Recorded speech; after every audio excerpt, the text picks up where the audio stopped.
ये सत्य घटना कबीर परमेश्वर जी द्वारा बांधवगढ़ के श्री धर्मदास जी के साथ की गई लीला पर आधारित है। श्री धर्मदास जी का जन्म 1395 विक्रमी संवत 1452 को कार्तिक पूर्णिमा के दिन छत्तीसगढ़ के बांधवगढ़ नगर में हुआ। हिंदू धर्म के एक वैश्य कुल में जन्मे धनी धर्मदास जी के बारे में बताया जाता है कि वो इतने धनी थे कि जब कभी बांधवगढ़ पर प्राकृतिक आपदा जैसे अकाल गिरना, बाढ़ आदि आती थी तो वहां के नवाब धर्मदास जी के पूर्वजों से वित्तीय सहायता प्राप्त करते थे। आदरणीय धर्मदास जी इतने धनवान होने के बावजूद भी उनकी बचपन से ही भगवान में अपार श्रद्धा थी, जिसके लिए वो हिंदू धर्म में प्रचलित सभी पूजा भी करते थे और श्री रूपदास जी नाम के एक वैष्णव संत से दीक्षा भी ले रखी थी। अपने गुरुदेव के बताए अनुसार वो नित्य गीता जी का पाठ करते, शालिग्राम की पूजा करते, एकादशी का व्रत करते और श्राद्ध इत्यादि भी करते थे। जब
जी गीता जी के केवल एक अध्याय का ही नित्य पाठ किया करते थे, किंतु आज एक मुसलमान जिंदा महात्मा को हिंदू धर्म की साधना में रुचि लेता देख और अधिक पाठ करते हैं। कुछ देर बाद जब धर्मदास जी गीता जी को बंद कर माथे पर लगाकर रखने लगते हैं, तब हे महात्मा जी, आपका ज्ञान तो बहुत ही अच्छा है। आप कौन हैं? पहले तो आपको यहाँ कभी नहीं देखा। हे भक्त, मेरा नाम धर्मदास है। मैं बांधवगढ़ का रहने वाला हूँ। मेरा जन्म वैश्य कुल में हुआ है और हम इतने शुद्ध हैं कि किसी शूद्र को अपने निकट तक नहीं आने देते। कोई जीव हिंसा नहीं करते। जीव हिंसा करना पाप है। पापी पार नहीं होता। हे महात्मा जी, फिर तो मैं बहुत ही सौभाग्यशाली हूँ जो मुझे आप जैसे महापुरुष मिले। अब धर्मदास जी कबीर परमेश्वर जी को अपनी पूजा साधना से जुड़ी हुई काफी सारी बातें बताते हैं। कबीर परमेश्वर यानी जिंदा महात्मा धर्मदास जी से पूछते हैं, हे संत जी, मैं परमात्मा के लिए भटक रहा हूँ। आपका ज्ञान सुनकर मैं गदगद हो गया। मैं आपसे नाम दीक्षा लेना चाहता हूँ। ये सुनकर धर्मदास जी मन ही मन काफी प्रसन्न होते हैं और कहते हैं, मेरे गुरु श्री रूपदास जी हैं, वही तुम्हें नाम दीक्षा दे सकते हैं। हाँ, मैं तुम्हें दीक्षा तो नहीं दे सकता, लेकिन अपने गुरुदेव के उपदेश सुना जरूर सकता हूँ। आपको ये जरूर सुनने चाहिए। हाँ हाँ, क्यों नहीं, लेकिन मेरे मन में कुछ शंका भी है महात्मा जी। शंका?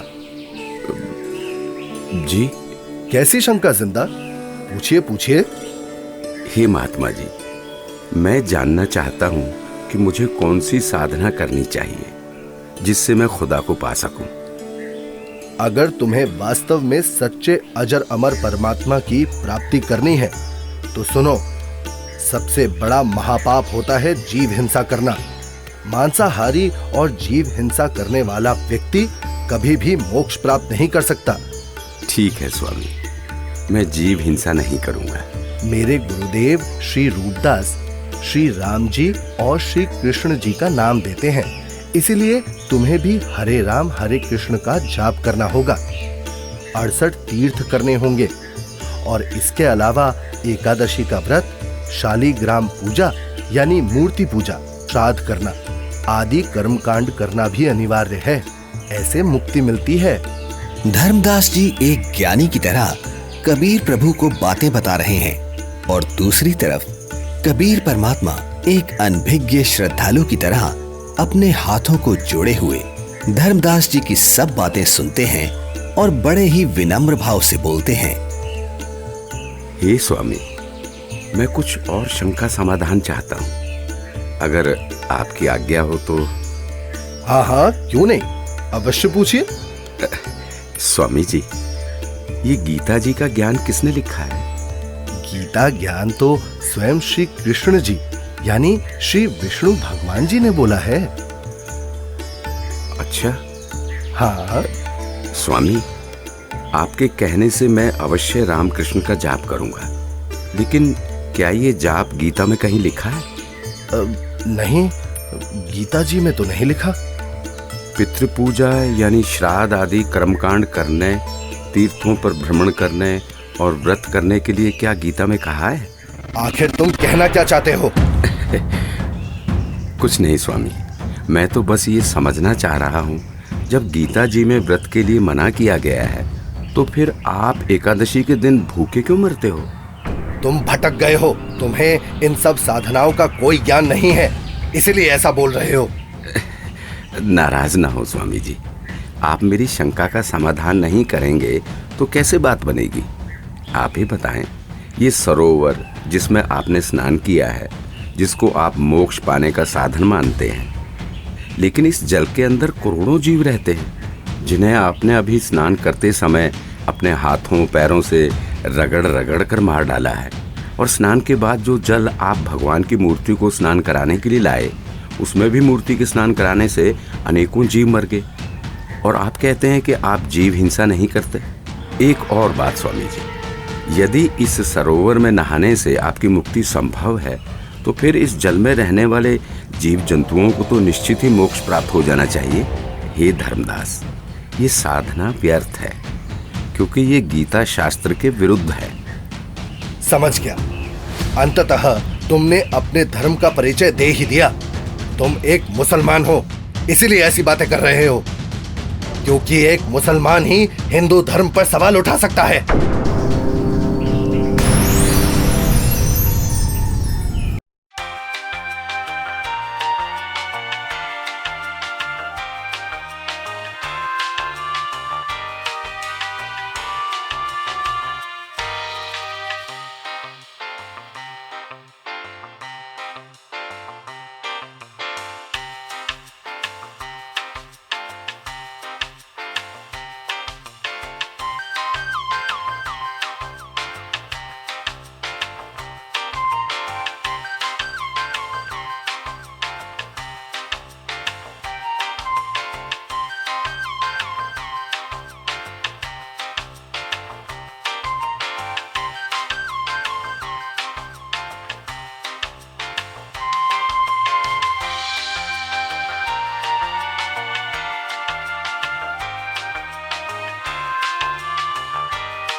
उस महान आत्मा से फिर मिला दो। मैं इस बार उनकी सारी बातें मानूंगा।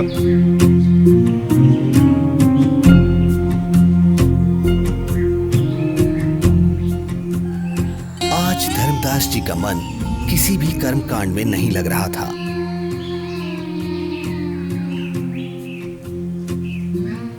तब उन्होंने सब कार्य छोड़कर खाना बनाने के बारे में सोचा।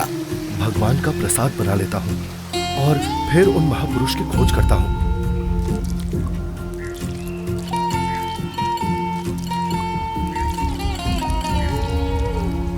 हे भगवान, ये क्या अनर्थ हो गया? इस लकड़ी में तो हजारों चींटियां अंडों सहित मर गई होंगी। हे भगवान, आज जैसा अनर्थ तो कभी नहीं हुआ। बहुत बड़ा पाप कर दिया मैंने। मैं इस पाप से बने हुए भोजन को कदापि नहीं खा सकता। एक काम करता हूँ, इस भोजन को लेकर किसी साधु संत को खिला देता हूँ और स्वयं आज निराहार रहता हूँ, जिससे मैं पाप मुक्त हो जाऊंगा।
संत जी कुछ बोल रहे हैं। इनके बीच में बोलना ठीक नहीं है।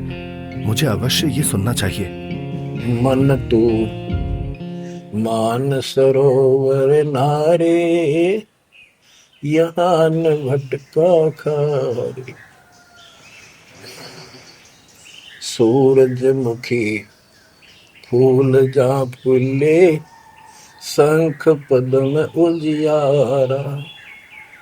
गंगा यमुना मध्य सरस्वती, वहाँ त्रिवेणी की धारा। मन तू मान सरोवर नारे, यहाँ न भटका खारे। जहाँ कमोदनी चंद्रगता है, कमल कमल मद तूरा। अनहद नाद अजब धुन होई, जाने सतगुरु पूरा। मन तू मान सरोवर नारे, यहाँ न भटका खारे। ओ गट घाट विषम है दरिया, नहावे संत सुजाना। ओ गट घाट विषम है दरिया, नहावे संत सुजाना। मोक्ष मुक्ति के पर भी ले रे, साक्षी है ससीवाना। मन तू मान सरोवर नारे, यहाँ न भटका खारे। जावा हंस कोलाहल करते हैं, मोती मुक्ता खाही। ऐसा देश हमेश हमोरे, अमृत भोजन पाही। मन तू मान सरोवर नारे, यहाँ न भटका खारे। शंखों लहर मेहर की उपजे, कर नहीं जा कोई। शंखों लहर वहाँ मेहर की उपजे, कर नहीं जा कोई। दास गरीब अचल अविनाशी, सुख का सागर सोई। मन तू मान सरोवर नारे, यहाँ न भटका खारे। मन तू मान सरोवर नारे, यहाँ न भटका खारे। जो पहले मिला वो जिंदा महात्मा तो मुसलमान था, और ये लाल वस्त्र पहने हुए संत जी तो अपने हिंदू धर्म के जान पड़ते हैं, और बातें भी बिल्कुल जिंदा महात्मा वाली ही बता रहे हैं। इनका शिष्य बनने में शर्म भी नहीं आएगी। उस जिंदा से उपदेश लूंगा तो लोग निंदा करेंगे कि मुसलमान का शिष्य बन गया। इनसे ज्ञान प्राप्त करना उचित रहेगा। कहते मन मान सरोवर नाण रे, जल के जंतु रे जल माही। आठों बखत बिहान रे, आठों बखत बिहान रे। मन मान सरोवर नाण रे, जल के जंतु रे जल माही। आठों बखत बिहान रे। 184 जल के बासी, ये भुगते चारों खान रे। चेतन वो कजड़ को पूजय गांठ बंद पाषाण रे। भाई मरकट कहाँ चंदन के लेपे, क्या गंग नवाय सवान रे। अर सुधी हो न पूछतास की, वो छोड़ को न बाण रे। 12 कोट जहां जम किंकर, बड़े बड़े दैत हवान रे। धर्म राय की दरगाह माही, ओरई खेचा ताण रे। फिर ओरी खेचा ताण रे। मैं जो साधना कर रहा हूँ उससे यमदूतों द्वारा दिए जाने वाले कष्ट नहीं टलते। इसका मतलब ये सब साधना तो व्यर्थ है। हे महात्मा जी, कृपया भोजन ग्रहण करें। रख दे धर्मदास, बहुत भूख लगी है। इन्हें कैसे मालूम कि मेरा नाम धर्मदास है? मैं भंडारा करता रहता हूँ, शायद इसीलिए ये मुझे जानते हैं।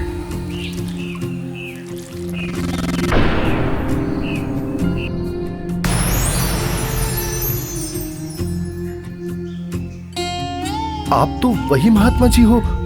हत्यारे, कल तू क्या कह रहा था कि जो जीव हिंसा करते हैं वो कभी मोक्ष को प्राप्त नहीं कर सकते। अरे तू तो कसाई से भी बुरा निकला। हे प्रभु, मुझे ज्ञानी को क्षमा करो। मैं कहीं का नहीं रहा जिसका कोई लाभ नहीं, और शास्त्र अनुकूल साधना किससे मिले ये आप ही बता सकते हैं। मैं आपसे पूर्ण आध्यात्मिक ज्ञान सुनने का इच्छुक हूँ। कृपया मुझ ज्ञानी पर दया करके मुझ पापी को वो तत्व ज्ञान सुनाए भगवान, जिससे मेरा मोक्ष हो सके। ठीक है धर्मदास, अब सुनो। आप एकादशी का व्रत करते हो, जबकि श्रीमद् भगवद गीता अध्याय 6 श्लोक 16 में पढ़ा है कि हे अर्जुन, ये योग यानी भक्ति ना तो अधिक खाने वाले की और ना बिल्कुल ना खाने वाले अर्थात व्रत रखने वाले की, ना अधिक सोने वाले की तथा ना अधिक जागने वाले की सफल होती। इस श्लोक में व्रत रखना पूर्ण रूप से मना है धर्मदास। फिर देख अपनी गीता खोलकर।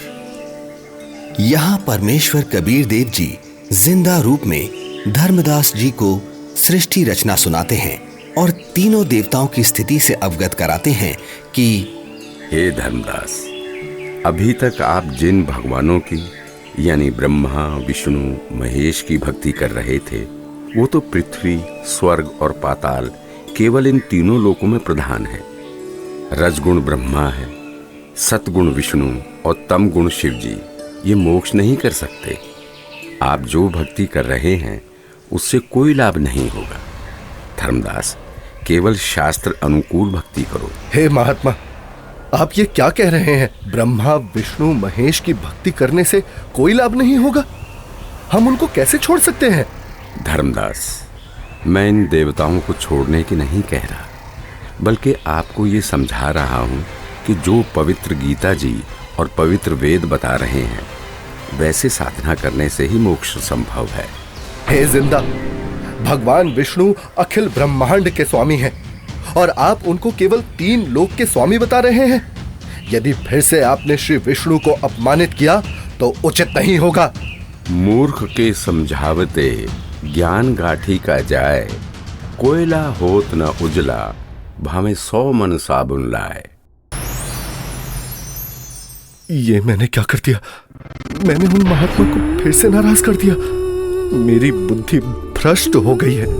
जो मैंने सच्चे परमात्मा को नहीं पहचाना, उन्हें अपने जैसा मनुष्य मान लिया। हे भगवान, मुझे क्षमा करो। अब जिस पूजा को मैं कर रहा हूं वो कर नहीं सकता, और आपकी बात मैंने सुनी नहीं। हे भगवान, मुझे सत्मार्ग दिखाओ, नहीं तो मैं आत्मघात कर लूंगा। मुझे परमात्मा की सच्ची भक्ति चाहिए। अब परमात्मा के अंतर्ध्यान हो जाने से व्याकुल धर्मदास जी अपने आप को कोसते हुए तीर्थ यात्रा को बीच में ही छोड़कर घर को चल पड़ते हैं। रास्ते में धर्मदास जी एक बगीचे में विश्राम करने के लिए रुकते हैं, जहां अक्सर सभी तीर्थयात्री विश्राम के लिए रुका करते हैं।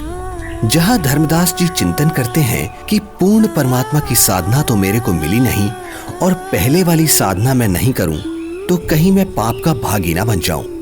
इसलिए धर्मदास जी मूर्ति निकालकर वापस उन्हीं की पूजा करने लगते हैं। तभी दयालु परमात्मा कबीर देव जी पहले की तरह संत रूप बनाकर वहां प्रकट हो जाते हैं, जिन्हें देख धर्मदास की खुशी का ठिकाना ही नहीं रहता। हे परमात्मा, हे मेरे मालिक, बहुत दया करी दाता, मुझ पापी को माफ करे प्रभु। बैठो प्रभु, मैं आपके खाने के लिए कुछ लाता हूं। नहीं धर्मदास, अभी इच्छा नहीं है। हे भगवान, यदि आप नहीं खाएंगे तो मेरी आत्मा को कष्ट होगा। ठीक है धर्मदास, जो तेरी इच्छा है ले आ खाने के लिए। धर्मदास के काफी आग्रह करने पर और उनके सच्चे भाव को देखकर परमात्मा कबीर जी पेड़े और बताशे खाने लगते हैं। परमात्मा को पेड़े खिलाते हुए धर्मदास जी बहुत प्रसन्न होते हैं। प्रसाद लेने के बाद परमात्मा फिर से ज्ञान चर्चा करने लगते हैं। हे धर्मदास जी, आप यदि अभी भी इस ज्ञान पर विश्वास नहीं कर पा रहे हैं तो क्यों ना आप एक बार अपने गुरुदेव रूपदास जी से ये सब पूछ के देख लो कि क्या ब्रह्मा विष्णु महेश के कोई माता पिता हैं या नहीं, और क्या ब्रह्मा विष्णु महेश जी की जन्म मृत्यु होती है। क्या ये देवता आपके पाप कर्म काट सकते हैं? क्योंकि जो ज्ञान मैंने आपको बताया है, पुराणों में ये सब स्पष्ट लिखा है। और हाँ धर्मदास, आप अपने गुरु जी से ये भी पूछना कि क्या आप जो भक्ति बता रहे हैं उससे मुझे मोक्ष की प्राप्ति हो जाएगी। हाँ प्रभु, मैं निश्चित ही गुरुदेव से इन शंकाओं का समाधान अवश्य करवाऊंगा। इसके बाद कबीर प्रभु वहां से चल पड़ते हैं। धर्मदास जी कबीर परमात्मा जी को बेहद व्याकुलता में एकटक देखते जा रहे हैं। प्रभु, प्रभु! लेकिन धर्मदास जी के लिए ये परिस्थिति बहुत असामान्य हो जाती है। धर्मदास जी इतना व्याकुल हो जाते हैं कि वो परमेश्वर कबीर साहिब जी को छोड़ना नहीं चाह रहे थे, और पहले वाली साधना भी छोड़ना धर्मदास जी के लिए बहुत मुश्किल हो रहा था। कबीर प्रभु के जाने के बाद धर्मदास अपनी शंकाओं के समाधान के लिए अपने गुरु रूपदास जी के आश्रम की तरफ निकल पड़ते हैं।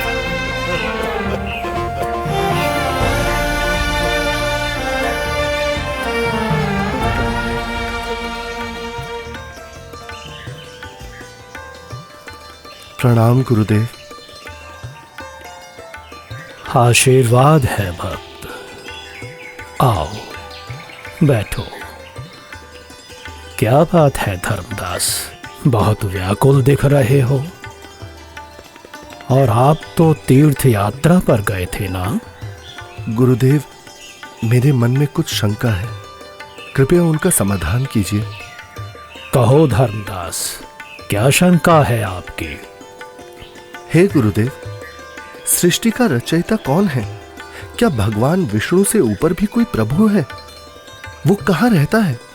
उसका क्या नाम है? उसकी पूजा की विधि क्या है? और गुरुदेव, क्या आपने जो भक्ति साधना मुझे बताई है, क्या उससे मेरा मोक्ष हो जाएगा? हे धर्मदास, आज तुम ये क्या बोल रहे हो? ऐसा ज्ञान तुम्हें किसने सिखा दिया? तुम लक्ष्मी नारायण की भक्ति करो, ठाकुर जी की सेवा करो और राम कृष्ण जी का जाप करते हुए प्रतिमा पूजा करो, जिससे तुम्हारी मुक्ति हो जाएगी। तुम यात्रा पर जाओ, जगन्नाथ के दर्शन करो, गोमती, गोदावरी इन नदियों में स्नान करो, काशी जाओ, तीर्थ नहाओ, उससे ज्यादा पुण्य होता है और स्वर्ग की प्राप्ति होती है बच्चा। भगवान तो निराकार है, वो ज्योत स्वरूपी निरंजन है जो शून्य में रहता है। हे गुरुदेव, यहाँ मैं एक बात पूछना चाहूंगा, आप क्रोधित ना होना गुरुवर। हे गुरुदेव, जो ज्योत निरंजन आप बता रहे हैं वो तो प्रतिदिन 1 लाख मानव खाता है और 1.25 लाख उत्पन्न करता है। गुरुदेव, मुझे जीव भक्षक नहीं, जीवों की रक्षा करने वाला भगवान कौन है वो बताइए। ये ज्योति निरंजन ब्रह्म तो जीवों को खाता है। और गुरुदेव, ऐसा तो आप भी मानते हैं कि एक दिन वैकुंठ समेत तीनों लोक भी नष्ट होंगे, यानी स्वर्ग भी नष्ट होगा। फिर मुझे वहां की भक्ति क्यों बता रहे हो? गुरुदेव, मुझे उस अविनाशी स्थान के बारे में बताओ जिसका जिक्र गीता अध्याय 18 श्लोक 62 में किया है कि हे अर्जुन, तू सर्वभाव से उस परमेश्वर की शरण में जा, उसकी कृपा से ही तू परम शांति को और सनातन परम धाम शाश्वतम स्थानम अविनाशी लोक को प्राप्त होगा। इस प्रकार धर्मदास जी जिंदा बाबा रूप में मिले परमेश्वर कबीर जी से सुनी सृष्टि रचना के आधार पर काफी तर्क रखते हैं, जिसके पश्चात गुरु रूपदास जी कहते हैं, बेटा धर्मदास, जो ज्ञान मेरे पास था वो सब मैंने आपको बता दिया है। इससे आगे का मुझे कोई ज्ञान नहीं है। जो महात्मा आपको मिले हैं वो अवश्य ही कोई पहुंचे हुए महापुरुष हैं। हे गुरुदेव, मुझसे कोई गलती हुई हो तो माफ करना, किंतु जिसने मुझे ये तत्व ज्ञान बताया है, अब मैं उन्हीं के चरणों में जाऊंगा। आज के बाद वही मेरे सद्गुरु होंगे। ठीक है धर्मदास, आप उनको अपना सद्गुरु बनाओ और उनके अनुसार बताई साधना कर लो। इसके बाद धर्मदास जी गुरु रूपदास जी को प्रणाम करके वहां से अपने घर की तरफ निकल पड़ते हैं।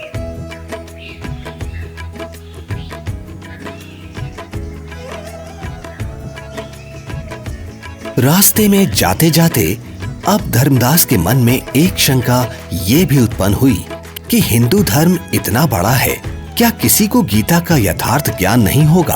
अवश्य कोई ना कोई साधु महात्मा मंडलेश्वर गीता में कहे उस परमेश्वर परम अक्षर ब्रह्म के विषय में जानता होगा। इसके बाद धर्मदास कई प्रसिद्ध हिंदू संतों से मिलते हैं। सबको पहले 1 रुपया दान देते हैं ताकि संत मेरे को अपने दिल की बात गुप्त रहस्य बताएगा, क्योंकि जो भक्त अधिक दक्षिणा देता था तो संत उससे अधिक स्नेह से बात करते थे। उस समय 1 चांदी का रुपया आज के 10,000 रुपए के लगभग कीमत का होता था। सबसे पहले धर्मदास जी एक वैष्णव महामंडलेश्वर श्री ज्ञानानंद जी के पास जाते हैं, जिनका बहुत अधिक बोलबाला था। हे संत जी, क्या श्री ब्रह्मा जी, श्री विष्णु जी और श्री शिव जी के कोई माता पिता हैं? बच्चा, इनका कोई जन्म मरण नहीं होता, इसलिए माता पिता का तो सवाल ही नहीं उठता। इतना सुनकर धर्मदास जी वहां से चल पड़ते हैं।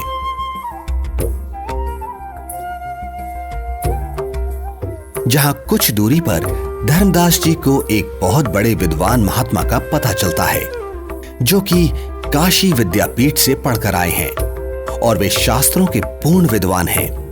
धर्मदास जी महात्मा के पास जाते हैं और दक्षिणा देकर पूछते हैं, महात्मा जी, गीता जी के अध्याय 18 श्लोक 62 में भगवान श्री कृष्ण ने अपने से अन्य किस परमेश्वर की शरण में जाने को कहा है? भगवान श्री कृष्ण अर्जुन को अपनी ही शरण में जाने को कहते हैं भक्त। श्री कृष्ण जी से ऊपर कोई भगवान नहीं है। इस प्रकार धर्मदास जी बहुत से संत महंत मंडलेश्वरों के पास जाते हैं और सभी से एक जैसे ही प्रश्न करते हैं, किंतु उत्तर किसी का संतोषजनक नहीं मिलता। कोई विष्णु जी को सर्वे सर्वा बताता है तो कोई शिव जी को करता धरता और कुछ तो परमात्मा को निराकार ही बताने वाले मिल जाते हैं। हे भगवान, जीवन नष्ट हो जाता यदि मैं इन संतों से इनके ज्ञान की परीक्षा ना लेता और ये परम संत ना मिलता। यह सोच धर्मदास जी जिंदा महात्मा रूप परमेश्वर को याद करते हुए घर की ओर चल पड़ते हैं।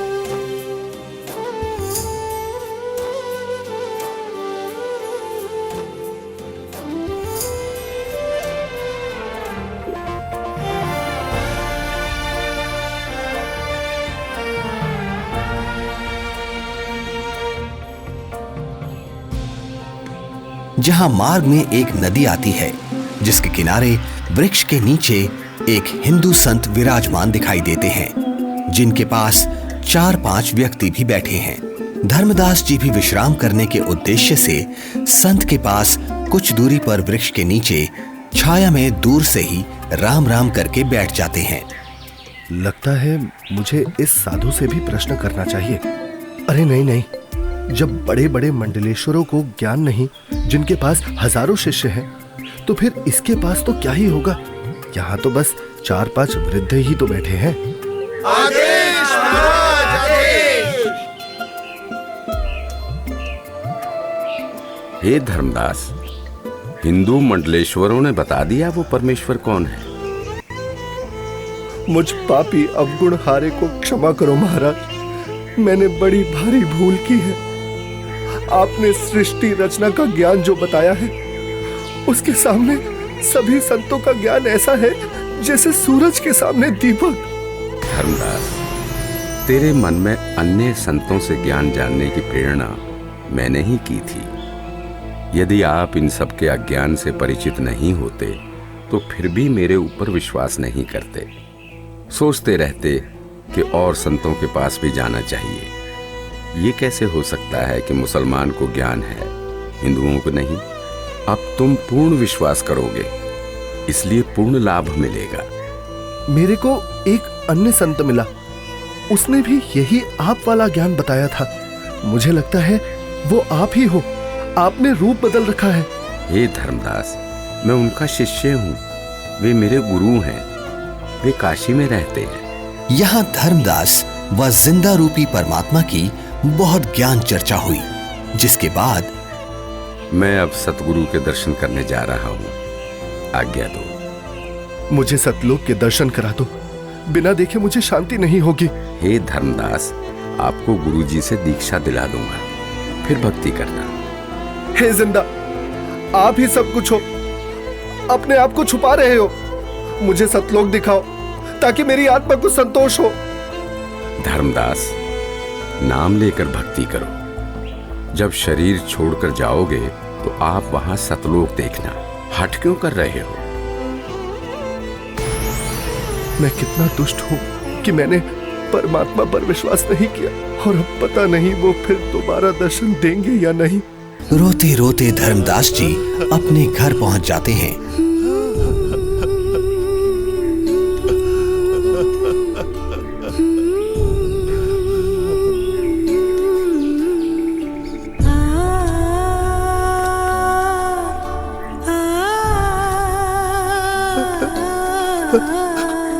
उनकी ऐसी हालत देख और यात्रा से जल्द ही वापस लौटने पर पत्नी आमनी देवी भी हैरान हो जाती है और बार बार धर्मदास जी से उनके रोने का कारण पूछती हैं, लेकिन धर्मदास जी उन्हें कुछ नहीं बता पाते, केवल रोते ही रहते हैं।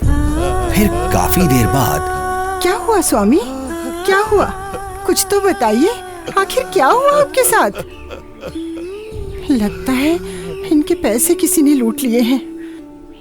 क्यों कच्चा मन कर रहे हो जी? किसी ने यात्रा में आपका धन लूट लिया तो कोई बात नहीं, आपके पास धन की कमी थोड़ी है, हाँ ले जाना, भगवान ने बहुत दे रखा है। आमिनी, यदि रुपए पैसे वाला धन लुट गया होता तो मैं और ले जाता। मेरा तो ऐसा धन लुट गया है अमनी, जो शायद अब मुझे कभी ना मिले, और वो मैंने अपने हाथों अपनी मूर्खता से गंवाया है। धर्मदास जी जिंदा महात्मा से हुई सर्व ज्ञान चर्चा और उनसे सुनी सृष्टि रचना आमनी देवी को सुनाते हैं। आपने भगवान को क्यों नहीं पहचाना स्वामी? ये क्या किया आपने? बनिया होते हुए भी आप ये सौदा कैसे चूक गए? इसी बात का तो दुख है अमिनी। जीवन में पहली बार मुझसे इतनी भारी भूल हुई है। तावालीन बहे निर्वाणी मगन रूप साहेब सैलानी, तावा रोवत धर्मनि नागर, कहाँ गए मेरे सुख के सागर। अधिक वियोग हुआ हमसे ती, जैसे निर्धन की लुट जा खेती। कलप करे और मन में रोवे, दसों दिशा को वो मगजोवे। अधिक वियोग हुआ हमसे ती, जैसे निर्धन की लुट जा खेती। कलप करे और मन में रोवे, दसों दिशा को वो मगजोवे। हम जाने तुम देह स्वरूपा, हमरी बुद्धि अंधगर कूपा। हम तो मानुष रूप तुम जाना, सुन सतगुरु कह किया पियाना। बेग मिलो कर हूँ अपघाता, मैं ना जी हूँ सुनो विधाता। अगम ज्ञान कुछ मोहे सुनाया, मैं जी हूँ नहीं अवगत राया। बेग मिलो कर हूँ अपघाता, मैं ना जी हूँ सुनो विधाता। अगम ज्ञान कुछ मोहे सुनाया, मैं जी हूँ नहीं अवगत राया। तुम सतगुरु अवगत अधिकारी, मैं नहीं जानी लीला थारी।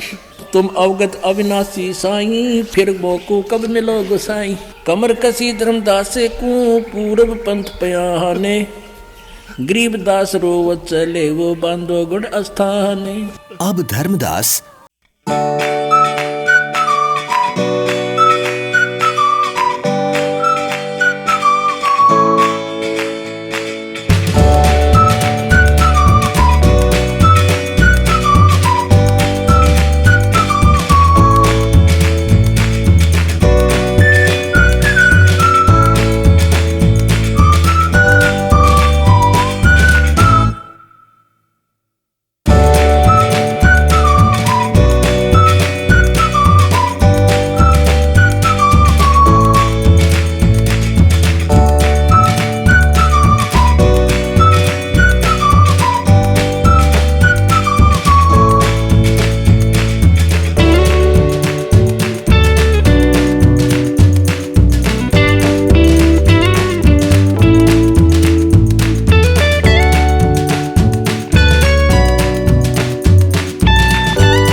प्रत्येक संत महात्मा को बड़े ही ध्यान से देखते हैं, किंतु परमेश्वर कहीं भी उनको दिखाई नहीं देते।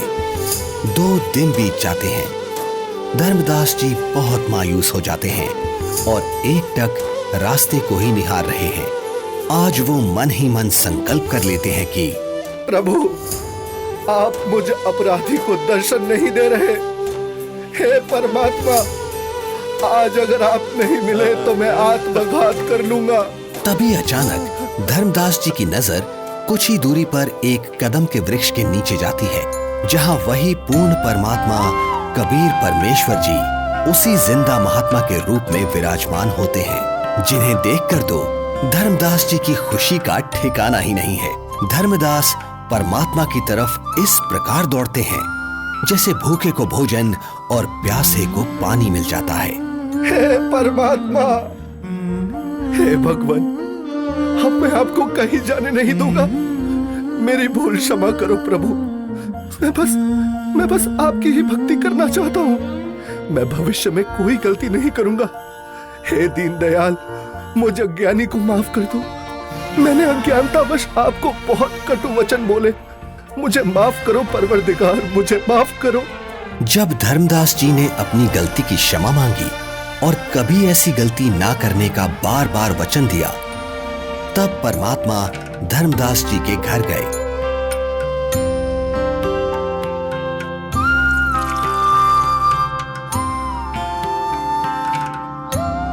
जहां आमनी देवी और धर्मदास जी दोनों ने परमात्मा की बहुत सेवा की और उनसे नाम दीक्षा ली। हे प्रभु, आपका बच्चा बहुत नरम दिल का है। इतना रोया, मैं भी रुला दी। आपकी तड़फ में दिन रात रोता रहा। मैं बार बार हिम्मत हौसला दिलाती, परमात्मा अवश्य मिलेंगे। ये रोते हुए कहते, आमनी अब नहीं मिलेंगे। मैंने उनको बहुत बार परेशान किया अपनी मूर्खता व अज्ञान के कारण। फिर रोने लग जाते। आपने अपने दास को इतना कष्ट नहीं देना था। बेटी, जैसे लोहे का औजार बनाने के लिए गर्म किया जाता है, फिर उस पर चोट लगाई जाती है, तब वो काम बनता है। ठंडे लोहे पर चोट काम नहीं करती, इसलिए धर्मदास को 6 महीने गर्म करना पड़ा। ये काल का वकील बना था। अब जो मैं बताऊंगा ये सब मानेगा और काम का हो जाएगा, यानी मोक्ष प्राप्त करेगा। धर्मदास, आपको वो भगवान मिला है जिसको पाने के लिए राजाओं ने राज त्याग दिए, ऋषियों ने शरीर तक गला दिए। इसलिए अब खूब भक्ति करो ताकि आप हमेशा हमेशा के लिए सतलोक के निवासी बन सको, जहां आपको इतना सुख मिलेगा जो स्वर्ग क्या महास्वर्ग में भी नहीं है। सुंदर बाग, सदाबहार फलदार वृक्ष और दूधों की नदियां बहती हैं, जहां सुंदर नर और नारी रूप में हंस आत्माएं रहती हैं। वे कभी वृद्ध नहीं होते और वहां जाने के बाद कभी मृत्यु भी नहीं होती। धर्मदास, हे महाराज, नाराज ना होना। कृपया मुझे वो अमर लोक दिखाने की मेहर करे परवरदिगार, ताकि मेरा विश्वास दृढ़ हो। आप भक्ति करो। जब शरीर त्याग कर जाओगे तो सतलोक को ही प्राप्त करोगे। धर्मदास जी के अधिक आग्रह करने पर कबीर परमेश्वर जिंदा रूप में धर्मदास जी की आत्मा को निकालकर ऊपर सतलोक में ले जाते हैं। सतलोक, जहां दरबार के द्वार पर खड़े द्वारपाल को परमेश्वर ने कहा कि धर्मदास जी को परमात्मा के दर्शन कराओ। जिंदा रूप परमात्मा पीछे से अपने सिंहासन के पास चले गए, जिसके कुछ ही देर बाद देखते ही देखते वहां पर बहुत सारे हंस तथा हंसनी इकट्ठे होकर नाचते गाते हुए धर्मदास जी को परमेश्वर के सिंहासन के पास लेकर जाते हैं, जहां परम अक्षर ब्रह्म कबीर साहिब जी, जिनके एक रोम का प्रकाश करोड़ों सूर्य और करोड़ों चंद्रमा के प्रकाश से भी कई गुना अधिक था, वो एक बहुत ही सुंदर सिंहासन पर विराजमान है। जिंदा रूप में नीचे से गए परमात्मा तख्त पर विराजमान अपने ही दूसरे स्वरूप पर चंवर करने लगते हैं, जिसे देख धर्मदास जी सोचते हैं कि जिंदा महात्मा तो परमेश्वर का सेवक है। धर्मदास जी इतना सोच ही रहे थे कि कुछ ही देर में तख्त पर विराजमान परमात्मा खड़े हो जाते हैं और जिंदा महात्मा तख्त पर विराजमान हो जाते हैं तथा तेजोमय परमात्मा जिंदा महात्मा पर चंवर करने लगते हैं, जिसे देख धर्मदास जी हैरान हो जाते हैं कि तेजोमय परमात्मा जिंदा महात्मा पर चंवर क्यों कर रहे हैं। आखिर ये जिंदा महात्मा है कौन? इतने में तेजोमय शरीर वाले परमात्मा जिंदा महात्मा के शरीर में समा जाते हैं और चंवर अपने आप होने लगता है। धर्मदास, मैं ही संपूर्ण सृष्टि का रचयिता हूं। मेरा ही नाम कबीर देव है। मैं ही चारों युगों में पृथ्वी पर प्रकट होता हूँ। वर्तमान में मैं अपने वास्तविक नाम कबीर नाम से काशी नगर में प्रकट हूँ, जहाँ एक साधारण मनुष्य की भांति लीला कर रहा हूँ और जुलाहे रूप में रहता हूँ। धर्मदास काल जाल में फंसे अपने बच्चों को भक्ति का धनी बनाकर उनके इस वास्तविक घर सतलोक में वापस लाने के लिए वहां प्रकट हुआ हूं। हे सर्वसृष्टि रचनहार, मैं बहुत दुष्ट हूं। मैंने आपको कितना दुखी किया, कितना अपमानित किया। मुझे माफ कर दो परवरदिगार, मैं बहुत नीच हूं, माफ कर दो मुझे। हे परमात्मा, आपने ये इतना प्रकाशमान रूप पृथ्वी पर क्यों नहीं प्रकट किया, क्यों छुपा रखा है? हे धर्मदास, यदि इसी रूप में नीचे जाऊं तो किसी की भी आंखें इस प्रकाश को सहन नहीं कर सकती। दूसरी बात, काल ब्रह्म यानी ज्योति निरंजन का डर के मारे हाल बेहाल हो जाएगा।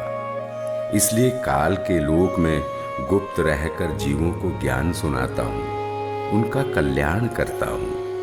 धर्मदास, अब आप नीचे जाकर खूब भक्ति करो और वहां काल जाल में फंसे अपने सभी भाई बहनों को भी समझाओ।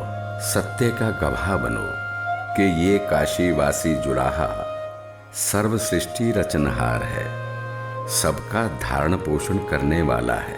परम अक्षर ब्रह्म यानी सत्य पुरुष अविनाशी परमेश्वर है। यही वास्तव में परमात्मा है, जैसा गीता अध्याय 15 श्लोक 17 में तथा अध्याय 2 श्लोक 17 में लिखा बताया है, वह यही है। नहीं नहीं महाराज, मुझे यही रख लो, यही रख लो महाराज, मुझे यही रख लो। हमने बहुत भारी गलती की है। काल के साथ उस मृत लोक में जाकर ऐसे सुख सागर को छोड़कर अब उस नरक में मुझे नहीं जाना प्रभु, हमें यही रख लो महाराज। धर्मदास जी को रोता देख परमात्मा उनको समझाते हैं और वहीं दूसरी तरफ पृथ्वी पर धर्मदास जी को 3 दिन से अचेत देखकर घर परिवार, गांव, रिश्तेदार, मित्र प्यारे सभी इकट्ठा हो जाते हैं। कोई झाड़ फूंक करा रहा था तो कोई वैद्य से उपचार करा रहा था, किंतु किसी को आशा नहीं रही थी कि धर्मदास जी जिंदा हो जाएंगे। आमिनी देवी का भी रो रो कर बुरा हाल हो जाता है। तब तीसरे दिन परमात्मा ने धर्मदास जी की आत्मा को शरीर में प्रवेश करा दिया। धर्मदास जी अपने चारों ओर खड़े रिश्तेदारों को और पत्नी आमनी देवी को रोता देख आश्चर्यचकित हो जाते हैं। क्या हुआ आप सभी को? आप ऐसे रो क्यों रहे हैं? हे भगवान, तेरा लाख लाख शुक्र है। क्या हुआ है आमनी, कुछ तो बताओ। स्वामी, आप 3 दिन से अचेत थे। हम सभी को तो लग रहा था आप नहीं बचेंगे। आमिनी, वो जिंदा महात्मा ही सर्व सृष्टि के रचनहार हैं। उनके सामने ब्रह्मा, विष्णु, महेश, दुर्गा, गणेश, क्षर पुरुष, अक्षर पुरुष कुछ भी नहीं है। वही मुझे अपने सतलोक लेकर गए थे। वहां हम सभी के बड़े बड़े महल हैं, दूधों की नदियां, सदाबहार फलदार वृक्ष हैं। वहीं एक बहुत ही विशाल और भव्य सिंहासन पर पूर्ण ब्रह्म कबीर साहिब जी विराजमान हैं, जिनके एक रोमकूप के सामने करोड़ों सूर्य और चंद्रमा भी फीके हैं। सतलोक का वर्णन करते हुए अचानक धर्मदास जी को परमात्मा के काशी में प्रकट होने वाली बात याद आती है, जिसके बाद धर्मदास जी काशी नगर में जाकर कबीर जुलाहे रूप में आए परमात्मा की झोपड़ी का पता करते हैं, जहां असंख्य ब्रह्मांडों के स्वामी कबीर परमेश्वर जी को कपड़ा बुनने का कार्य करते देख धर्मदास जी को बड़ा ही आश्चर्य होता है। हे प्रभु, मुझ अज्ञानी को क्षमा करो प्रभु। मुझे विश्वास नहीं हो रहा था कि आप ही परमात्मा हैं, आप ही परम अक्षर ब्रह्म हैं। इस वेशभूषा में तो आपको कोई भी नहीं पहचान सकता। इसके बाद परमेश्वर कबीर जी ने धर्मदास जी को सतनाम दिया, जिसे पाकर धनी धर्मदास जी बहुत खुश होते हैं। हे प्रभु, बड़ी दया करी आपने, मेरा तो जीवन सफल हो गया। बेटा धर्मदास, अब आप अपने घर जाओ और भक्ति करो, मैं वहीं आऊंगा। जी जरूर आना परमात्मा। वहां मेरे बेटे को भी समझाना और आमिनी को भी सतनाम देना। ठीक है बच्चा, मैं जरूर आऊंगा। हे परमात्मा, आप बहुत दयालु हो जो आपने हमें शरण में ले लिया। हे प्रभु, आपने हम दोनों को तो शरण में ले लिया, किंतु मेरा इकलौता पुत्र नारायण दास, वो काफी समझाने के बावजूद भी आपके इस सत्य ज्ञान को स्वीकार नहीं कर रहा। बेटा धर्मदास, तेरे बेटे नारायण दास के रूप में काल ने तुम्हारे घर पर अपना दूत भेज रखा है। वो नहीं मानेगा, आप इसको मत देखो।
बन गया, दया करो दाता, अब मेरे वंश का क्या होगा? वंश का क्या करेगा बेटा, यहां से पीछा छुड़वा ले धर्मदास। धर्मदास जी का रो रो कर बुरा हाल हो जाता है। तब कबीर परमात्मा जी अपना आशीर्वाद भरा हाथ धर्मदास जी के सिर पर रखते हुए कहते हैं, ठीक है धर्मदास, तेरे घर पर मैं अपना हंस भेजूंगा। तू वंश की चिंता करता था धर्मदास, तेरा 42 पीढ़ी तक वंश चलेगा, तू चिंता मत कर।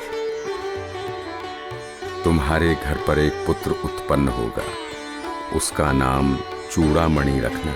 इस उम्र में बच्चा? हे भगवान, ये कैसे संभव है?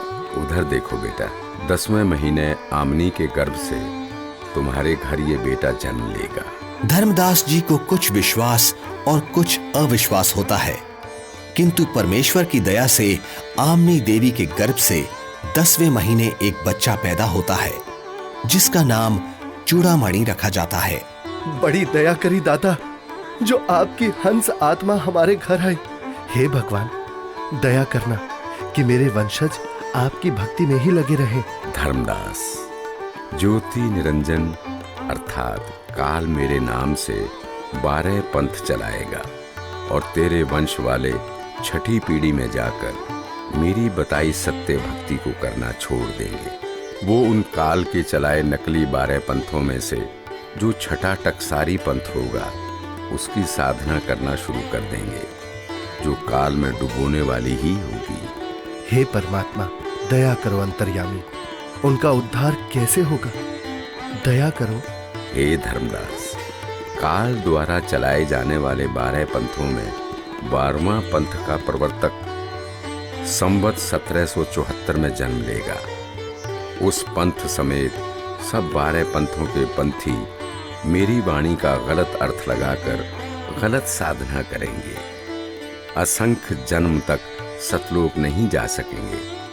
उसी 12वें पंथ में हम ही प्रकट होंगे, हम गुप्त रूप से लीला करेंगे। धर्मदास, मैंने तेरे को 42 पीढ़ी तक तुम्हारा वंश कलयुग में चलने का आशीर्वाद दिया। तेरे वंश वालों का उद्धार मेरे द्वारा भेजे जाने वाले मेरे कृपा पात्र महापुरुष से होगा। जिस समय कलयुग 5505 वर्ष बीत जाएगा, तब वो महापुरुष मेरा भेजा हुआ आएगा, अर्थात उसे मुझे ही समझ, वो सारे संसार के प्राणियों का उद्धार करेगा। उस समय तेरे बिंद वाले यानी तेरी 42 पीढ़ी वाले हों या सारा संसार, जो भी उससे नाम दीक्षा लेगा उन सबकी मुक्ति हो जाएगी। मेरा आशीर्वाद है। आज वर्तमान में स्वयं कबीर परमात्मा के अवतार बंदी छोड़ सतगुरु रामपाल जी महाराज आए हुए हैं, जो कि सर्व समाज को सतभक्ति प्रदान कर रहे हैं, जिनसे नाम दीक्षा लेकर भक्ति करने से सर्व सुख व पूर्ण मोक्ष की प्राप्ति होती है। सत साहिब जी। ये अनमोल ज्ञान जगत गुरु तत्वदर्शी संत रामपाल जी महाराज के सत्संगों का अंश मात्र है। संपूर्ण आध्यात्मिक ज्ञान के लिए सुनिए संत रामपाल जी महाराज के मंगल प्रवचन। आप संत रामपाल जी महाराज जी के मंगल प्रवचन संत रामपाल जी महाराज एप्लीकेशन पर भी सुन सकते हैं तथा उनके द्वारा लिखी पुस्तकें भी डाउनलोड कर सकते हैं।